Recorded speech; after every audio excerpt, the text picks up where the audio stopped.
الحمد لله وكفى وسلام على عباده الذين اصطفى اما بعد. السلام علیکم و رحمت الله و برکاته. متاسفانه روزهای آخر صف زنهای بلاگر زیاد شده ایستاده است. نوارهایی نشر میکنند که در آن نه فایده دینی است نه دنیوی، بلکه تنها به گپ گرفتن مردم است و خلاص. شما خود قضاوت کنید که آیا کاروبار خانه و چیزهای شخصی خود را نواربرداری کرده به مردم نشان دادن یگان فایده دارد؟ رخت خواب زن و شوهر را نواربرداری کرده به مردم نشان دادن مگر پسندیده است؟ سبحان الله، این زنان مسلمان به کجا رفته ایستاده اند؟ کامera در دست هر کاروبار شخصی خود را نواربرداری می کنند. انا حاضر من صبحانه می خورم، انا حاضر من به بیرون می روم، انا حاضر من پسرم را به باغچه می برم، انا حاضر ما به بازار کاروان می رویم گفته خود را نواربرداری می کنند. خلاصه تمام کاروباری شخصی خود را نواربرداری کرده به نمایش می گذارند تا یک نواری شود و از آن پول به دست آید. همینش مانده است که چگونه در حاجتخانه نشستن و چگونه حمام کردنشان را نواربرداری کرده به نمایش گذارند. پناه به خداوند. با لباسهای جذاب و به حجاب خود را به نمایش می گذارند که در نتیجه مردان بلهوس چشمچران برایشان در کامنتری ها سخنان فحش و شهوت انگیز می نویسند.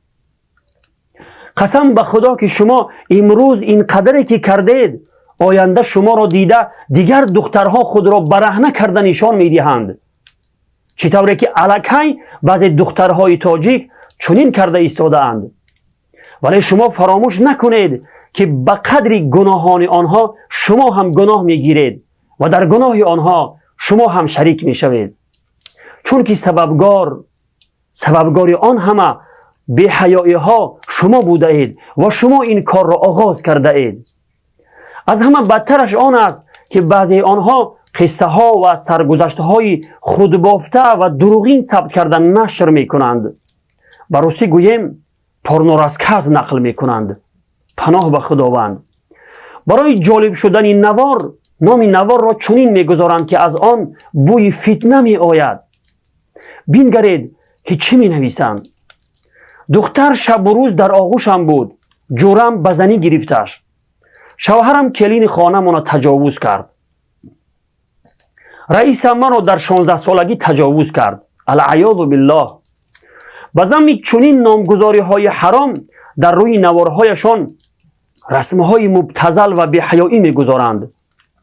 به خاطر 2 تنگه پول یوتیوب این زنهای مسلمان به چه کارهایی دست میزنند و آخرت خود را برباد میدهند. خدایا زنان مسلمان را شرم و حیا عطا فرما. مراجعت من به زنان بلاگر این است که با این کارتان شما را پیامبر خدا صلی الله علیه و سلم بدترین زنان گفته است.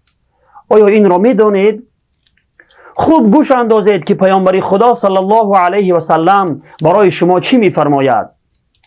در روایت امام بیهقی آمده است که پیامبر خدا صلی الله علیه و سلم فرمودند و بدترین زنان شما کسانی هستند که خود را به نمایش میگذارند و خودپسند و متکبر هستند و اینها مثل منافق هستند که از آنها داخل جنت نمی شود مگر عدد خیلی اندک.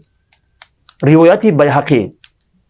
خواهری که به بلاگری مشغول هستی، این صفات هایی که پیامبر خدا صلی الله علیه و سلم بیان فرموده اند 100% در شما وجود دارد. آیا شما خود را به نمایش نگذاشته اید؟ هزاران مرد بلهوس چشمچران شما را دیده لب می لیسد و در کامنتری ها برای شما سخنان فحش و شهوت انگیز می نویسد. مگر چنین نیست؟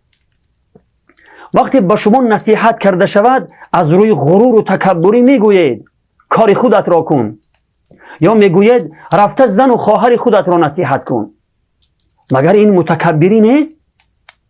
از الله بترسید خواهران عزیز و پیش از انجام چنین کارهای ناروا خوب اندیشه کرده خود را سوال کنید که آیا خداوند و پیامبرش صلی الله علیه و سلم از این کار شما راضی هست یا نه. و السلام علیکم و رحمت الله و برکاته.